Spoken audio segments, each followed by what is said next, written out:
Namaste. My name is Ashwini Chube and I am a Reiki Grandmaster, personal growth coach and an angelic healing practitioner and a card reader from Mumbai, India. In today's video, I am going to talk about one quick thing which will definitely change your life, and that is journaling as a therapy. Let us get to basics. What exactly is journaling? The simplest form of journaling could include using paper and pen and penning down what is happening in your mind on the journal. And the most advanced, or I would say the most specific detailed journal could include journaling prompts. And on those prompts, you write something, you sketch, you paint, you put stickers, you add a lot of joy, and so on and on. Now, you would say, is this something what children do? How is it a therapy? Let me tell you an incident. I have a client for whom sleepless nights were almost like a routine. She couldn't sleep more than 2 hours in a night because her mind was full of thoughts. She tried so many different things, and one fine day, while we were in a therapy, I simply raised this whole thing about what do you think about writing the thoughts in your head? And she said, okay, let me try. For almost half an hour, we spoke about what could be different ways of journaling, and she started journaling the same day. She saw me after 10 days and she was a changed person. She said after she began journaling, a lot of those thoughts which were in her mind started reducing till one fine day she reached a point where her mind did not have any crazy thoughts. Her life has been changed after that. Do you think it's that simple?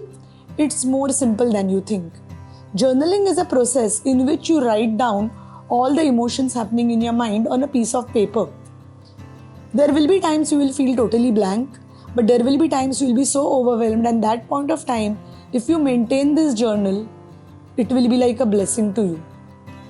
People from all over the world have tried and tested journaling as a way of therapy, and trust me, each time it has worked.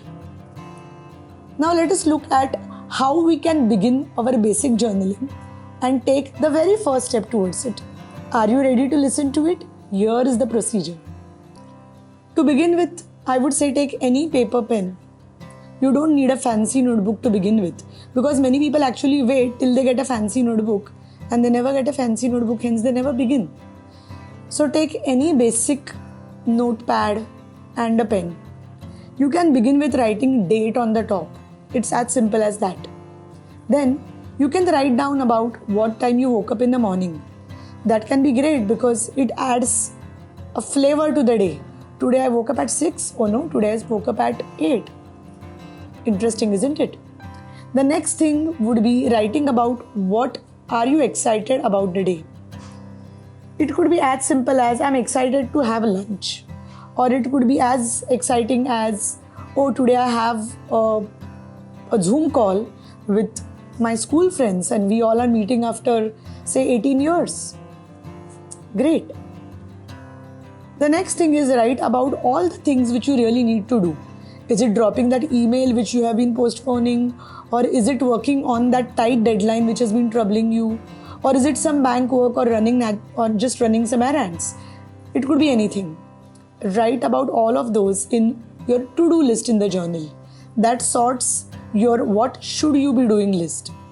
Next, time for some fun. You might as well draw some nice doodles, or if you see some painting and you feel like doodling it, it can be great. Or imagine you have a boring work meeting and you are not understanding what to do, you can even doodle over there. Studies say that doodling is also a way to let your things out. Now comes the therapeutic part of it. After writing all of it, you can leave some space in your journal for writing all the overwhelming emotions you felt in that day. Whether it is stress, whether it is anger, whether it is feeling helpless, whether it is feeling hopeless, whether it is feeling I'm not good enough, or whether it is feeling I simply need some support. Write it down in the journal. This will also keep a tab on your emotions. And also remember that when you write these points down, those emotions will come out of your system and be on the paper. The sacred relationship between paper and ink can help you solve those problems. Next, you can also write about how many glasses of water you had in the day, or what did you eat for lunch, breakfast, dinner, or did you exercise? And last but not the least, end your day with gratitude. Write about all the things you are grateful for. Do this for 10 days and do let me know what you feel. I'm sure this therapy will definitely help you in getting better at your life.